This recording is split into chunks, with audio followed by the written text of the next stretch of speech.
Hola, hola, ¿cómo están? Hoy día vamos a ver el examen físico abdominal. Vamos a pasar por la anatomía, vamos a pasar por causas de dolor abdominal, vamos a ver el examen abdominal, sus alteraciones y qué va a traducir cada una de ellas. Partiendo con la anatomía, primero, para efectos de este episodio, vamos a usar los 9 cuadrantes. Existen otros cuatro, la división de 4 cuadrantes, el superior, inferior, derecho, izquierdo, pero vamos a usar la de los 9 cuadrantes. Los 9 cuadrantes se forman por 4 líneas que se intersectan. Vamos a tener la extensión de las 2 líneas medioclaviculares que se proyectan hasta la mitad de los ligamentos inguinales y las otras 2 horizontales que vienen a ser la subcostal y la transtravecular. Estos forman 9 cuadrantes, que de izquierda a derecha y de arriba hacia abajo va a ser el hipocondrio derecho, el epigastrio, el hipocondrio izquierdo, el flanco derecho, la zona umbilical, el flanco izquierdo, la fosa ilíaca derecha, el hipogastrio y la fosa ilíaca izquierda. Ahora partiendo con la anatomía detrás de estos cuadrantes. En el epigastrio vamos a tener el lóbulo izquierdo del hígado, vamos a tener algunas porciones del estómago como el antro, parte del píroro y un poco del cuerpo. Vamos a tener su aumento menor y la tríada portal, en la cual incluye la arteria hepática, la vena porta y el conducto colédoco. También vamos a tener la primera, la segunda y la tercera porción del duodeno. Vamos a tener parte del páncreas, la arteria mesentérica superior, la columna vertebral, aorta, vena cava inferior, el conducto torácico y el plexo celíaco. En el caso del hipocondrio derecho vamos a tener el lóbulo derecho del hígado, vamos a tener el ángulo hepático del colon, vamos a tener el fondo de la vesícula biliar, vamos a tener el polo superior del riñón y la glándula suprarrenal derecha. En el hipocondrio izquierdo vamos a tener el ligamento gastroesplénico, vamos a tener el cardias, el vaso, el polo superior del riñón, la glándula suprarrenal izquierda, porción del colon descendente y el ángulo esplénico. También vamos a tener parte de las asas yeyunales y la cola del páncreas.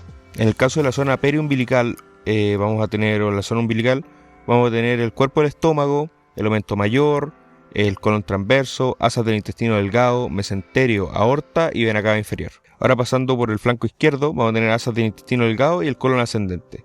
Y en el flanco derecho vamos a tener intestino delgado y colon ascendente. En el hipogastrio vamos a tener el aumento mayor con intestino delgado, el útero en el caso de la mujer, vejiga y la llegada de los uréteres a esta misma. En la fosa ilíaca izquierda vamos a tener el colon sigmoide, la porción baja del colon descendente, asa del intestino delgado, los vasos ilíacos izquierdo.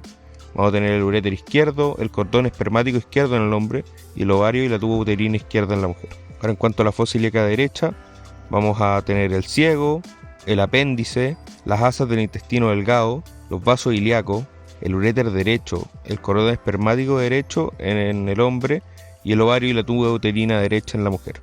Causas de dolor abdominal. Tenemos por inflamación del peritoneo, por una infección bacteriana, una perforación de una víscera hueca, alguna enfermedad inflamatoria pélvica, o pueden ser por irritación como una úlcera perforada, una pancreatitis o un dolor intermenstrual. Otra causa de dolor abdominal puede ser la obstrucción mecánica de una víscera hueca, que puede ser como del intestino delgado, del grueso, puede ser una obstrucción del uréter o una obstrucción del árbol biliar.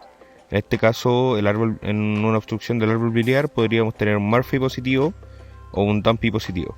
El Murphy se le pedía al paciente que inspirara hondo mientras yo tengo la mano por debajo del hipocondrio derecho. Y el Dumpy se le pide al paciente que tosa y se le va a producir un dolor en el hipocondrio derecho.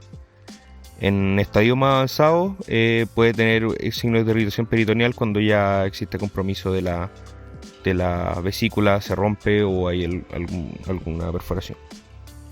También puede ser otro tipo de dolor. Otra causa de dolor, la vasculopatía, que puede ser una embolia o una trombosis o una ruptura de vaso. También puede ser una inflamación como una apendicitis, una fiebre tifoidea, una enterocolitis o una tifitis neuropénica. Pero también pueden doler otras estructuras que no están dentro del abdomen. Por ejemplo, un infarto agudo del miocardio puede darnos un dolor abdominal. Cuando se compromete la pared inferior del corazón nos puede dar dolor abdominal. También una pericarditis, porque el pericardio se encuentra, el de la pared inferior, se encuentra en contacto con el diafragma y puede hacer que duela el abdomen. En insuficiencia cardíaca también puede ser en neumonía, en embolia pulmonar, en un neumotórax, en un empiema, en alteraciones esofágicas y en la torsión testicular. La torsión testicular viene a ser por un dolor pélvico que afecta al abdomen. Las causas metabólicas vienen a ser dadas por diabetes mellitus, uremia, hiperlipidemia, paratiroidismo, insuficiencia suprarrenal aguda, fiebre mediterránea familiar, déficit de inhibidor de esterasa C1 por edema angioneurótico, y puede tener causas psicológicas o neurológicas, como el Esper-Zoster, el Travers dorsal, la causalgia, compresión medular por raíces nerviosas, trastornos funcionales o trastornos psíquicos. También podemos tener causas tóxicas como picaduras de insectos, exposición a plomo, porque este puede dar saturnismo. Ahora pasando al examen abdominal, primero tenemos que inspeccionar al paciente. ¿Cómo está la posición del paciente? Si es que se encuentra con las rodillas encogidas, por ejemplo. Esto nos podría traducir una peritonitis a lo mejor. ¿Cómo está el abdomen? Si el abdomen está asimétrico, si está abultado, si está deprimido. Presencia de circulación colateral, como por ejemplo se ve en el daño hepático crónico cuando tienen ascitis, la cabeza de medusa. Tenemos que ver los movimientos respiratorios, si al inspirar se produce un abombamiento en la expiración, o si los movimientos respiratorios son pequeños y cortos, que cuando el paciente tiene dolor puede tener una respiración superficial, especialmente en peritonitis. También puede tener presencia de pulsaciones o peristaltismo. Las pulsaciones las podemos ver en el caso de que haya un aneurisma de la aorta, por ejemplo. Y la distribución de vello, podemos ver que en el hombre tenemos que tener una distribución de vello romboide y en la mujer ginecoide. Esto nos podría, si está alterada, nos podría indicar patologías. Por ejemplo, los pacientes que tienen daño hepático crónico pueden tener una distribución de vellos ginecoides en vez de androides, y pueden tener ginecomastia incluso. La coloración de la piel también tenemos que verla, porque hay pacientes que pueden presentar patología biliar y tienen ictericia, o tenemos que ver manchas en la piel. Hay que hacer el examen de piel más o menos completo, porque por ejemplo en pancreatitis, cuando es muy grave, podemos tener los signos de Gray Turner y de Cullen. Yo, como me acuerdo, el de Cullen es una equimosis periumbilical y Gray Turner es equimosis en los flancos. Yo, como me acuerdo, como Cullen es una sola palabra, tenemos un solo ombligo, entonces zona umbilical. Y Gray Turner, como son dos palabras, a los dos flancos. Ya también tenemos que buscar masa y la presencia de masa y hernias que estén visibles. Por ejemplo, podemos tener hernias en la línea alba, podemos tener una hernia inguinal o umbilical. Y también pueden ser sobre las mismas cicatrices, cuando en cirugías que han mal cerrado los planos de la pared abdominal, pueden producirse hernias incisionales. También tenemos que buscar cicatrices, como la de McBurney, que es la de apendicitis, la de Kocher, que es de colicectomía, la mediano supraumbilical, que es de cirugía gástrica, la de Pfannstiel, que es cirugía ginecológica, y la laparoscópica. Bueno, ahora hoy en día la de Kocher no se usa mucho, porque la colecistectomía se está haciendo de forma laparoscópica. Y ahora, pasando por la auscultación, tenemos que auscultar todos los cuadrantes. Primero tenemos que buscar ruidos hidroaéreos, los cuales tienen una frecuencia de 5 a 35 por minuto, y debemos ocultar, si es que no encontramos, tenemos que ocultar hasta 3 minutos, porque si no existen sobre 3 minutos nos podría hablar de un hilio o de una parálisis intestinal. Estos ruidos, la frecuencia de estos ruidos aumenta postprandial o en diarrea, o también al despertarse. También disminuyen en obstrucción y en parálisis intestinal. En obstrucción van a disminuir ya avanzado el cuadro de obstrucción, ya que al inicio se produce lo que conocemos como intestino de lucha, en donde el intestino aumenta los esfuerzos y aumenta los ruidos hidroaéreos con tal de vencer esa obstrucción que tiene el paciente. También tenemos que buscar el bazuqueo, en el cual tenemos al paciente de cúbito supino. Colocamos el fonendo sobre el abdomen y movemos al paciente de lado a lado, como si estuviésemos amasando al paciente, por decirlo. Y si es positivo, si se escucha como un ruido de agua dentro del estómago. Esto puede ser fisiológico en un paciente que ha comido recién o que ha tomado mucha agua. O también puede traducir en un síndrome pilórico si es que el paciente no ha comido ni toma agua. El ruido de obstrucción mecánica, también tenemos que buscarlo, el cual es un ruido de carácter metálico. También tenemos que estar vivo el ojo con los soplos, los cuales nos pueden traducir un aneurisma de la aorta o de las arterias renales o de la ilíaca. Por eso siempre tenemos que buscarlos. El de la aorta se busca en la línea media a nivel supraumbilical.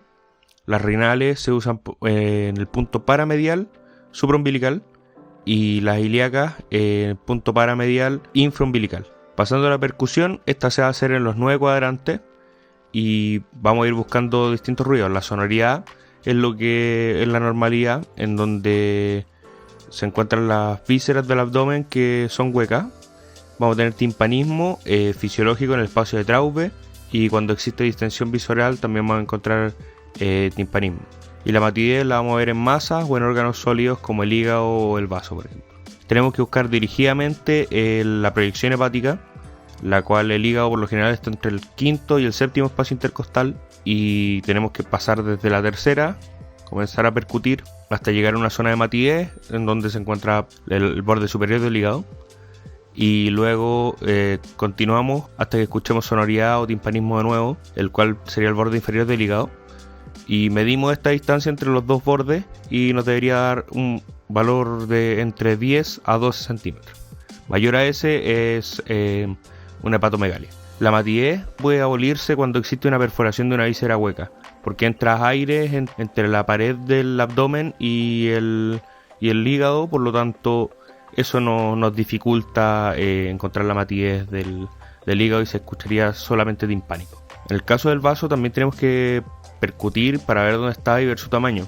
Este se hace con el paciente de cúbito lateral y se percute desde la línea axilar posterior hacia la anterior. Y desde la línea axilar anterior tenemos el espacio de Traube.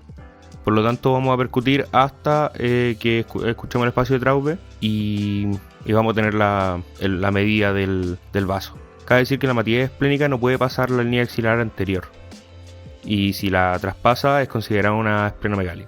Este por lo general se encuentra entre la sexta y la 10ª costilla.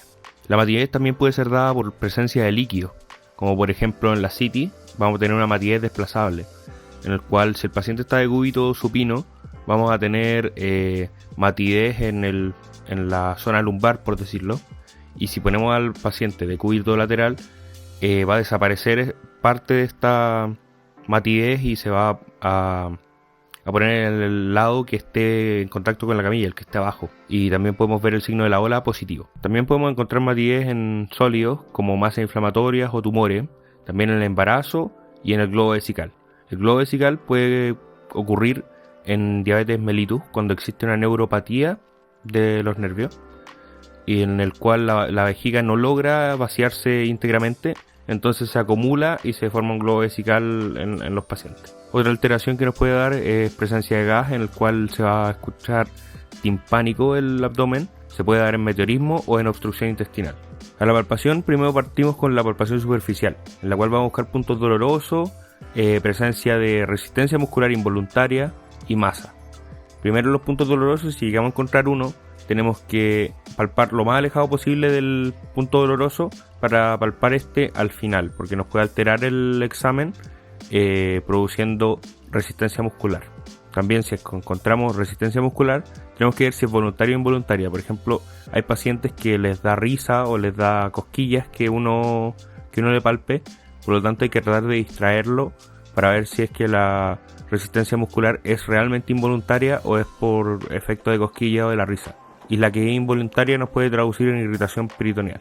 También si es que encontramos masa, tenemos que diferenciar si son superficiales o son profundas. Y como el paciente está de cúbito supino, vamos a pedirle como que intente sentarse. Si la masa se hace más difícil de palpar es porque es una masa que está en plano profundo. Y si sigue palpándose de la misma manera es porque está en la pared del abdomen. De la masa, si es que encontramos una, tenemos que describir su ubicación, su desplazamiento, si duele, si late, si tiene soplo, si es que está adherida a plano profundo, si es que es difusa o localizada, si es que tiene compromiso de la piel. Luego pasamos a la palpación profunda, en donde tenemos que palpar con el fin de identificar de mejor manera los órganos que se encuentran hacia profundo. Podemos palpar hernia o el hígado, por ejemplo, los riñones. Y primero vamos a partir con la técnica de la hernia, en la cual vamos a buscar dirigidamente las inguinales, pidiendo al paciente que haga valsalva y se ponen las manos en la zona inguinal. En el caso de los hombres se puede hacer de pie y se introduce un dedo por el canal inguinal y vamos a sentir que la hernia protruye cuando el paciente hace valsalva. Algo importante de las hernias es que tenemos que ver si es que son reductibles o no. ya que si no son reductibles pueden ser patológicas y nos pueden hablar de que la víscera que está protruyendo por ahí puede estar como atrapada, en el cual se obstruye el drenaje venoso de la víscera, lo que posteriormente puede causar una isquemia y un infarto de esa víscera. Luego, con la palpación del hígado tenemos que identificar el tamaño, la textura y la forma. Hay dos técnicas, una es en garra y la otra es con la punta de los dedos. En la punta de los dedos, la que me enseñaron a mí, es la que más me gusta, que es que se introducen las puntas de los dedos por debajo del hipocondrio derecho y se le pide al paciente que inspire. Y al inspirar vamos a sentir por debajo de los dedos cómo pasa el reborde del hígado. El examen del vaso se hace por el hipocondrio izquierdo y por lo general no se palpa. Y si es que se palpa, nos podría traducir en una esplenomegalia. Y por último, el riñón. Con el fin de palpar el riñón, vamos a hacer la maniobra del peloteo. Por lo general, no lo palpamos y no lo sentimos. Y si es palpable, nos podría hablar de una patología, por ejemplo, una hidronefrosis. Y luego, realizada la maniobra del peloteo, vamos a hacer la puño-percusión. Si el paciente salta de dolor, es positivo. Y con una clínica de infección, podría orientarnos hacia una pielonefritis. Y ahora pasamos al tacto rectal, en donde primero vamos a inspeccionar la zona. Vamos a ver el aspecto de la piel, si existen lesiones como hemorroides, fisuras, fístulas o si existe prolapso. Para evaluar esto le vamos a pedir al paciente que puje. También tenemos que evaluar la humedad y qué tan bien hidratado está. Podemos hacer distintas posiciones para el examen. Puede ser de pie, de cúbito lateral, en litotomía modificada o en posición de gateo. Primero, antes de la palpación, tenemos que ponernos guantes y usar vaselina. Primero se introduce la primera falange y se ve el tono del esfínter anal. En el caso de que esté hipertónico, podrían ser alteraciones como una fisura anal, y en el caso que esté hipotónico, podrían ser lesiones neurológicas. Luego se introduce el resto del dedo buscando la próstata o el cuello uterino en las mujeres. Buscamos el tamaño, contorno, masas y si existe sensibilidad o dolor. Y por último, al sacarlo tenemos que ver si existen deposiciones en el guante y describir su color y olor. Y ahora por último vamos a hablar de los signos de irritación peritoneal. Estos son un poco aparte y los dejamos un poco para el final. El signo de Blamberg, el cual se presiona el abdomen lentamente y se retira rápidamente. Y va a generar un dolor intenso y agudo cuando sacamos las manos. El de Robson es que se hace una palpación similar a la de Blomberg en la fosa ilíaca izquierda y que va a generar dolor en la fosa ilíaca derecha. El signo de psoas es una flexión contra resistencia de la pierna, en donde el médico tratará de extender la pierna y el paciente de flectarla, y es muy útil en apendicitis. El signo de obturador se hace con una rotación interna de la cadera y nos habla, por ejemplo, de una apendicitis aguda, especialmente en apéndice que se encuentra orientado hacia la pelvis. También puede traducirse en una inflamación peritoneal. Y el de Murphy se hace con una palpación en el hipocondrio derecho hacia superior y se le solicita al paciente que inspire. Si produce un tope respiratorio en donde existe dolor y el paciente no puede respirar por el dolor, es positivo y podría ser una patología de carácter biliar. Y el de Dumpy, el dolor en la fosa ilíaca derecha al toser. Y eso es todo por hoy. Aquí terminamos con el examen abdominal. Espero que les haya gustado mucho. Muchas gracias.